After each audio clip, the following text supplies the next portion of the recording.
कह रहे थे कि हम चुने हुए सरकार के मुखिया हैं और हमको जेल में डाला जा रहा है, तुम अपना पहचान और अपना सीएम, अपना राज कैसे बचाओगे, ये तुम सोचो। हेमंत सोरेन कह रहे थे, वो मानसिक गुलामी की बात बता रहे थे कि तुम लोग जगो, सीएम होकर के हमारा इज्जत नहीं है, हमको कभी भी जेल में डाला जा सकता है क्योंकि हम आदिवासी हैं, तो तुम कहां खड़े हो। मतलब ये कि तुम बनवासी हो, तुम जंगलों में रहते हो, तुम सिविलाइज्ड नहीं हो सकते, तुम कार पर नहीं बैठ सकते, तुम लोहा ही पहनोगे, तुम वही ड्रेस पहनोगे नंगा वाला, बाकी चीज तुम नहीं पहन सकते। बर्दाश्त नहीं होता है कि एक आदिवासी का लड़का बीएमडब्ल्यू में घूम सकता है क्या, वो सीएम आवास में कैसे रह सकता है। आप पूरा एग्जाम्पल उठा के देखिए ना कि दलित लोग अगर मंदिर चले जाते हैं तो उस आवास को धोया जाता है। कि जैसे जैसे सत्ताधारी दल को लगने लगा था कि हम सत्ता से दूर हो रहे हैं, वैसे वैसे उनकी जबान में उन चीजों का, उनके बोलने में परिवर्तन आने लग गया था और वैसी वैसी वो भाषा बोल रहे थे जिसमें आप उम्मीद नहीं कर सकते कि राजनीति में ऐसी भाषा बोली भी जा सकती है। देखिए, इन राजनेताओं के प्रचार में एक तरफ बांग्लादेश से आई हुई पूर्व सीएम प्राइम मिनिस्टर को आप यहाँ शरण दिए हुए हैं और दूसरी तरफ वहां से आए हुए लोगों को आप घुसपैठिए कह रहे हैं। ये अपने आप में दोहरा चरित्र नहीं चलेगा। हाँ, दोहरापन है ना ये। भाई, यहाँ के खनिज संसाधनों का लूट कौन कर रहा है, यहाँ के वातावरण को, चाहे आप कह सकते हैं कि वहाँ के जो पेड़ पौधे हैं, खनिज संसाधन है, उसका लूट कौन कर रहा है। आदिवासियों को जॉब नहीं मिल रहा है लेकिन बाहरी लोग जाकर के वहाँ पे सब लूट कर रहे हैं, तो ये मुद्दा बन जाएगा। तो इस मुद्दा को हटाना है तो बांग्लादेश का राग छेड़ दो। साथियों नमस्कार, मैं हूँ भुवन सिंह और आप देख रहे हैं क्लाउड न्यूज़ नेटवर्क। हमारे साथ इसमें बातचीत करने के लिए खास मेहमान अमित सर जेएनयू से रिसर्च स्कॉलर हैं, पीएचडी कर रहे हैं इस समय जेएनयू से। बात करेंगे झारखंड में जो इसमें चुनाव चल रहे हैं, झारखंड में चुनाव हो रहे हैं, झारखंड में क्या स्थिति है, झारखंड में जो इस तरह की बातें हो रही हैं, कई मोदी जी कहते हैं कि कांग्रेस ने बांटने का काम किया, बांग्लादेशी घुसपैठियों की, इस तरह की तमाम सारी बात हो रही हैं। उधर जो हेमंत सोरेन हैं वो लगातार आदिवासियों की बात कर रहे हैं उनकी, और हेमंत सोरेन ने जेल जाने से पहले बात कही थी कि हम आदिवासी लोग BMW में घूम रहे हैं, अच्छी गाड़ी में, कपड़े अच्छे पहन रहे हैं, मकानों में रह रहे हैं। ये बात कहीं ना कहीं कुछ लोगों को रास नहीं आ रही। ये सारे मुद्दों पे हम बात करेंगे अमित सर से, और अमित सर राजनीतिक और सामाजिक मुद्दों पर बेबाकी से अपनी राय रखते हुए आए हैं। तो आज झारखंड के मुद्दे पे हम बात करेंगे सर से। सर, आपको बहुत बहुत स्वागत है। नमस्कार, धन्यवाद। बिल्कुल। क्या कहेंगे सर, जिस तरह से झारखंड में जो चुनाव चल रहे हैं, बहुत सारी झारखंड में बातें हो रही हैं और बांग्लादेशी घुसपैठियों की बात हो रही है, मोदी कह रहे हैं कांग्रेस ने बांटने का काम किया है, उससे पहले चंपई सोरेन जो मुख्यमंत्री थे जेजेएम से, उनको बीजेपी ने अपने साथ ले लिया। तो क्या कुछ लग रहा है आपको झारखंड में? देखिए, ये बहुत अहम सवाल आपने पूछा, क्या लग रहा है, लेकिन उस पर जाने से पहले थोड़े से उसके इतिहास को भी हमें समझना चाहिए। और जो एक सवाल आपने जो कहा या एक्सप्लेन किया कि हेमंत सोरेन ने जो बात कही थी कि आज आदिवासी BMW पर चढ़ रहे हैं या सरकारी बंगलों में रह रहे हैं, पढ़ रहे हैं, लिख रहे हैं, एक्सेल कर रहे हैं, तो उनसे बहुत लोगों को परेशानी हो रही है। सबसे पहले तो ये समझना जरूरी है कि झारखंड एक ऐसा राज्य है, आदिवासी बहुल राज्य है, लेकिन अब बहुत सारे लोग वहाँ पर, और वो क्रांतिकारियों की भूमि रही है। आज बिरसा मुंडा की जो जयंती मनाई गई, और जिस तरह से उन्होंने लड़ाई लड़ा था, उन्हीं ने एक शब्द बोला था, दीकू शब्द उन्होंने बोला था, वो बाहरी लोगों के लिए इस्तेमाल किया गया। दीकू मतलब बाहरी लोग, डाकू, लुटेरे, अंग्रेजों के लिए उन्होंने इसका इस्तेमाल किया था। ये बड़ा अच्छा मौका है कि जहां हम एक तरफ बिरसा मुंडा की जयंती मना रहे हैं, उनके नाम पर हम बहुत सारी योजनाओं को कर रहे हैं और ये काबिल तारीफ भी है, इसका वेलकम भी होना चाहिए। लेकिन उन सब के बावजूद एक ऐसा राज्य जो आदिवासी बहुल राज्य है, आदिवासी का मतलब भी समझना यहाँ जरूरी है। आदिवासी मतलब वो लोग जो आदि काल से यहीं रह रहे हैं, और इसी कंसेप्ट पर बाद में आप ये कहें कि ज्योतिबा फुले ने कंसेप्ट दिया था, और जो ब्राह्मण हैं या आर्य हैं उनको विदेशी बताया था। ये वही कंसेप्ट है आदिवासियों का ही, मतलब आदि भूमि, आदिवासी, और एक और शब्द है बनवासी, जिसने यहाँ के RSS ने गढ़ा है। ठीक है, उस पर मैं नहीं आ रहा हूं, लेकिन एक बात समझिए कि 2000 तक ये बिहार का अभिन्न अंग रहा। बांटा कैसे गया, क्यों बांटा गया, इसी के पृष्ठभूमि में JMM का उदय हुआ था। शिबू सोरेन जी उसके बहुत बड़े नेता थे, जो अभी के CM के फादर हैं। वो उसके बहुत लंबी लड़ाई लड़े, और लड़ाई लड़ने के बाद 2000 में झारखंड राज्य बनता है। ये भी बड़ा दुर्भाग्यपूर्ण रहा, ये भी बड़ा दुर्भाग्यपूर्ण रहा कि जब झारखंड बना, जब झारखंड को बनाया गया, वो ये सोच के नहीं बनाया गया था कि झारखंड का हम खूब विकास करेंगे, बल्कि राजनीति को साधने के लिए उसको बनाया गया था, जिस पर हम लोग अलग से बात भी कर सकते हैं। अब रही दूसरी बात कि आने वाले समय में एक यही वो राज्य है, बाकी राज्यों में आप देखेंगे कि आदिवासी मुख्यमंत्री बने हैं, ऊपर से बनाया गया है। जैसे उड़ीसा की बात कर लीजिए, उड़ीसा की बात कर लिए, छत्तीसगढ़ की आप बात कर लीजिए, बाकी जगहों पर तो नहीं है, लेकिन और भी जगह मतलब वो कर सकते हैं कि सेंटर तय करता है कि कौन मुख्यमंत्री बनेगा, कैसे बनेगा। लेकिन ये यहाँ की जनता तय करती है, यहाँ की जनता और वो वैसी पार्टी जो उनके बीच रह करके झारखंड बनाने की लड़ाई लड़ी है, वैसा बंदा आज का चीफ मिनिस्टर है। दूसरी बात, एक बात और ध्यान में वैचारिक स्तर पर रखिए, जो आपने BMW वाला बात किया वो बड़ी अहम है। वो इसलिए जेल जाने से पहले जो उन्होंने कही थी, ये बड़ा अहम है कि यहाँ की जो वैचारिकी है आज की, जो सेंटर में जो सरकार है, जो यहाँ की जो एक बड़ी संगठन जिसको हम लोग RSS कहते हैं, वो आदिवासियों को बनवासी कहता है। आप ये समझिए, ये बहुत बड़ा डीप लेवल का पॉलिटिक्स होता है कि आदिवासी हम क्यों नहीं कह रहे हैं, हम बनवासी क्यों कह रहे हैं, ठीक है। और बनवासी कहते हुए वो ये कहता है कि जो आदिवासी हैं, जो जिसको ये लोग बनवासी कहते हैं और बाकी लोग आदिवासी कहते हैं, वो हिंदू धर्म के ही भाग हैं, ठीक है। ये समझिएगा, हिंदुत्व का ये पॉलिटिक्स है, ये रूलिंग आइडियोलॉजी है आज की, ये शासकीय विचारधारा है, ठीक है। और ये विचारधारा हमेशा चाहती है कि जिसको वो बनवासी कह रही है, जिसको आदिवासी कह रही है, जो कि कास्ट हायरार्की, जो कास्ट सिस्टम है ना, उसके ये बाहर आते हैं। ध्यान दीजिएगा, ये आदिवासी या बनवासी जिसको आप कहते हैं ना, वो कास्ट सिस्टम का जो 4 जातीय समूह है, उसके ये बाहर हैं। और बाहर होने के नाते उनको ऐसा ट्रीट किया जाए, उनके विचार को, उनके रहन सहन को, जो ब्राह्मणवादी विचारधारा है उसके नीचे वो हमेशा दबे रहें। मतलब अगर ऊपर हायरार्की में सबसे कोई ऊपर है तो वो ऊपर बना रहे, और जो नीचे है वो नीचे हमेशा बना रहे। और एक बात ध्यान दीजिए, जो हेमंत सोरेन जी ने कहा, उसी बात को मैं एक्सप्लेन कर रहा हूं, उन्होंने ये बात क्यों कहा। क्योंकि अगर ये हायरार्की और उसमें आदिवासी सबसे नीचे हैं, तो उनको आदिवासी इसलिए भी बनाया गया है और इस तरीके से बनाया गया है, उनके मानसिक गुलामी को इंश्योर करके, उसको लागू करके।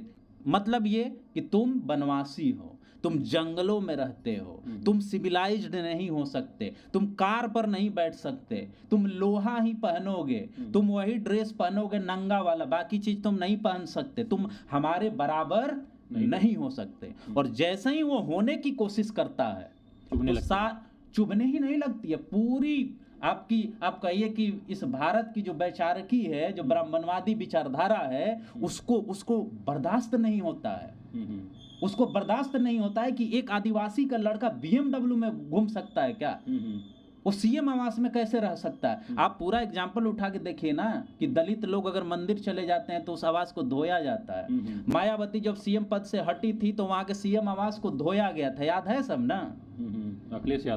अखिलेश यादव पुरी के मंदिर में अगर राष्ट्रपति दलित चला जाता है तो उसको घुसने नहीं दिया जाता। वहां के रूल रेगुलेशन आपके संविधान से ऊपर हो जाते हैं। तो जो हेमंत सोरेन कह रहे थे, वो मानसिक गुलामी की बात बता रहे थे कि तुम लोग जगो, CM हो करके हमारा इज्जत नहीं है, हमको कभी भी जेल में डाला जा सकता है क्योंकि हम आदिवासी हैं, तो तुम कहाँ खड़े हो। मतलब झारखंड के जो जनता है उनको एक मैसेज दे रहे थे कि आपको जागने की जरूरत है।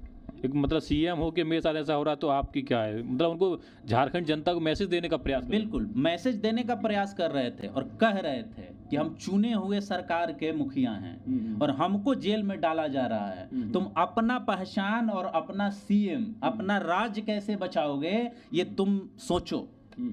ये डायरेक्ट मैसेज था कि हमारे साथ ऐसा हो रहा है तो तुम्हारे साथ क्या होगा, ये आने वाले समय में तुम सोचो।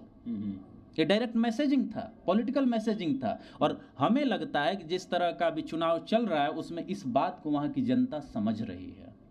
आप कहना चाह रहे हैं कि जो इसमें चुनाव चल रहा है उसमें जनता समझ चुकी है कि हमारा हित किस में है, हमारे कौन हक अधिकारों की रक्षा कर रहा है, क्या हमारे साथ जो भेदभाव हुआ उसके प्रति जो हेमंत सोरेन ने चेतावनी दी थी, एक तरह से कह सकते हैं मैसेज दिया था, उस मैसेज को कहीं ना कहीं जनता ने समझने का प्रयास किया है। बिल्कुल प्रयास किया है। और जनता, कहने का मतलब ये है, ऐसे भी हम लोग ये समझ सकते हैं कि 2000 में अगर ये राज्य बनता है तो क्या बिना जनता के सपोर्ट के तो नहीं बना था? नहीं भाई, उसकी लंबी लड़ाई शिबू सोरेन जी ने लड़ा था, और उस लड़ाई का नतीजा था कि पार्लियामेंट को कानून बना करके एक ही साथ 3 नए राज्य बनाने पड़े, चाहे छत्तीसगढ़ हो, चाहे उत्तराखंड हो, चाहे झारखंड हो। तो वो एक लंबी लड़ाई थी उनके पहचान की, आदिवासियत के पहचान की, उनके लैंग्वेज की, उनकी अपने आइडेंटिटी की वो लड़ाई थी, और उसके नतीजा हैं वो, ये सब कुछ समझ रहा है। झारखंड में लोग जाते हैं, झारखंड की बात करते हैं, आदिवासियों की बात करते हैं, केंद्र से जाते हैं लोग बात करते हैं, लेकिन वहाँ झारखंड एक खनिज राज्य है, वहाँ पे माइंस वगैरह हैं, सारी चीज़ें हैं, लेकिन जो वहाँ के जो नागरिकों की सुरक्षा के लिए, जो वहाँ से खनिज से निकलने वाली चीज़ जो जिससे इफेक्ट करती है, उसको लेके बात नहीं हो रही है चुनाव में। कैसे देखते हैं, क्या वहाँ के लोगों की सुरक्षा की जरूरत नहीं है क्या? देखिए, यही बात होनी चाहिए थी।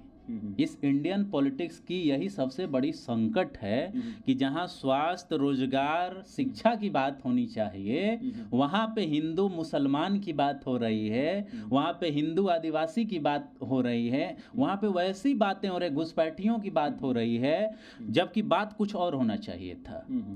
तो सबसे पहले आपको हम ये बताते चलें कि देखिए, जो वहाँ 2 तरह की गठबंधन चल रही है। एक गठबंधन जो है जिसको एनडीए कहते हैं, और एक महागठबंधन इंडिया अलायंस।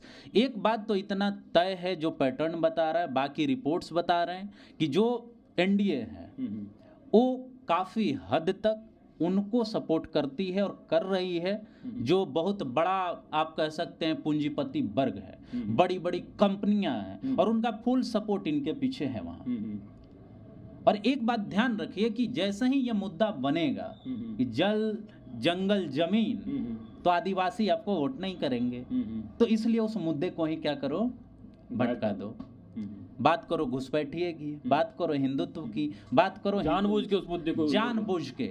जैसे ही ये बात आएगी तो ये हेमंत सोरेन या इंडिया गठबंधन को मौका मिल जाएगा घेरने के लिए कि भाई यहाँ के खनिज संसाधनों का लूट कौन कर रहा है, यहाँ के वातावरण को, चाहे आप कह सकते हैं कि वहाँ के जो पेड़ पौधे हैं, खनिज संसाधन है, उसका लूट कौन कर रहा है। आदिवासियों को जॉब नहीं मिल रहा है, लेकिन बाहरी लोग जा करके वहाँ पे सब लूट कर रहे हैं, तो ये मुद्दा बन जाएगा। तो इस मुद्दा को हटाना है तो बांग्लादेश का राग छेड़ दो, हिंदुत्व का राग छेड़ दो, और यही किया जा रहा है।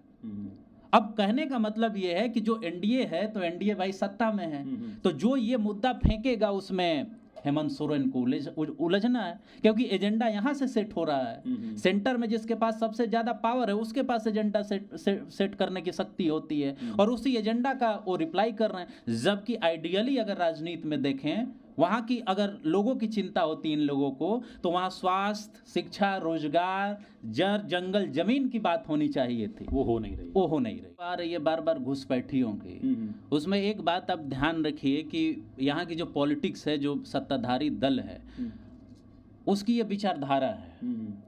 ये ध्यान रखने की जरूरत है कि ये उसकी विचारधारा है। वो हिंदुत्वा के ही मुद्दे पर आकर के वो वोट आपसे लेने की वो करती है, क्योंकि उसका ये कोर आइडियोलॉजी है, आइडियोलॉजी का पार्ट है। आप कंट्राडिक्शन देखिए, मतलब अंतर विरोध देखिए इन राजनेताओं के प्रचार में। एक तरफ बांग्लादेश से आई हुई पूर्व सीएम, प्राइम मिनिस्टर को आप यहाँ शरण दिए हुए हैं, और दूसरी तरफ वहां से आए हुए लोगों को आप घुसपैठिए कह रहे हैं। ये अपने आप में दोहरा चरित्र नहीं चलेगा। हाँ, दोहरापन है ना ये।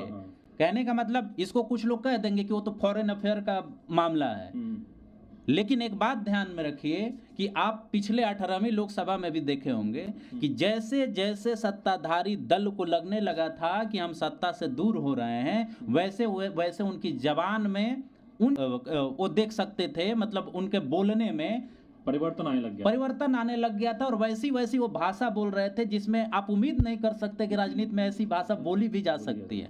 दूसरी बात चंपाई सोरेन जी का है, पूर्व मुख्यमंत्री रहे हैं, और उनकी एक अपनी इमेज है, अपनी पकड़ है, वो भी आदिवासी समाज से आते हैं। और एक बात ध्यान में रखिए कि जो भारतीय जनता पार्टी है, उस पार्टी में कहा जाता है कि वो विचारधारा की पार्टी है, लेकिन अब वो प्योर विचारधारा की पार्टी नहीं है, ये भी समझने की जरूरत है। वो प्रैग्मेटिज्म या आप कह सकते हैं प्रैक्टिकल पॉलिटिक्स पर अब राजनीति करती है। ठीक है, उसको जहां दिखता है कि किसी को मिलाने से हमको 10 वोट का फायदा हो जाएगा, वो तुरंत उसको मिला लेगी, भाड़ में जाए विचारधारा।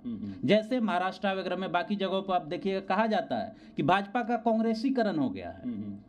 उसी तरह चंपाई सोरेन जी का है, वो आए हैं, निश्चित तौर पर इनको ये कहा गया होगा कि अगर हम जीतेंगे तो आपको सीएम बना देंगे, लेकिन जीतेंगे तब सीएम बनाएंगे ना भाई। वहां की आदिवासी जनता भी ये समझ रही है ना कि किसके गोद में आप खेल रहे हैं, और अगर आप सीएम बन भी जाएंगे तो मुद्दा किसका चलेगा, एजेंडा किसका चलेगा, जिसकी गोद में बैठे उसको चलाएंगे। एकदम मतलब ये एकदम आप कह सकते हैं कि बड़ा इंपॉर्टेंट सवाल है कि अगर सीएम भाजपा आपको बना देती है, संघ बना देता है, तो आप एजेंडा किसका चलाएंगे, संघ का चलाएंगे। तो आदिवासियों को केवल एक मुख्यमंत्री आदिवासी मिल जाए और वो रबर स्टंप हो, पपेट हो, तो क्या उनका कल्याण हो जाएगा, या उनके घर का रहने वाला व्यक्ति जो उनकी बात कर रहा है वो ज्यादा बेहतर होगा, जो उनके घर की बात करो वो ज़्यादा बेटर हो। तो हमारे हिसाब से जो समझ में आ रहा है, मतलब एक एनालिसिस अगर आप कहें तो हमारा प्रेडिक्शन यही कह रहा है कि सारे पैरामीटर को अगर हम देखें, हम सेफोलॉजिस्ट नहीं है ऑफिशियली, लेकिन हम मुद्दों को देख करके वो करते हैं कि हम किसको प्रेफर कर सकते हैं, तो उसमें हेमंत सोरेन सबसे आगे और फिट बैठते हैं। तो आपने सुना सर ने कहा कि हेमंत सोरेन है, जो अभी आंकड़े दिख रहे हैं, जो अभी जो बातचीत हो रही है, उन सब में हेमंत सोरेन जो है फिट बैठते हैं। सर ने कहा जंगल ज़मीन की बात करी, शिक्षा स्वास्थ्य की बात करी, चंपई सोरेन की बात करी।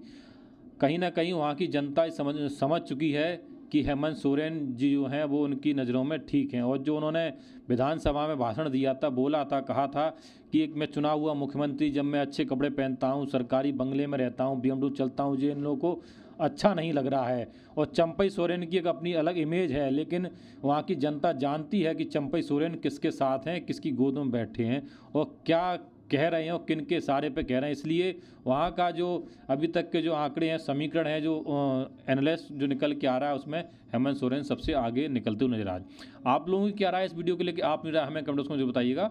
धन्यवाद।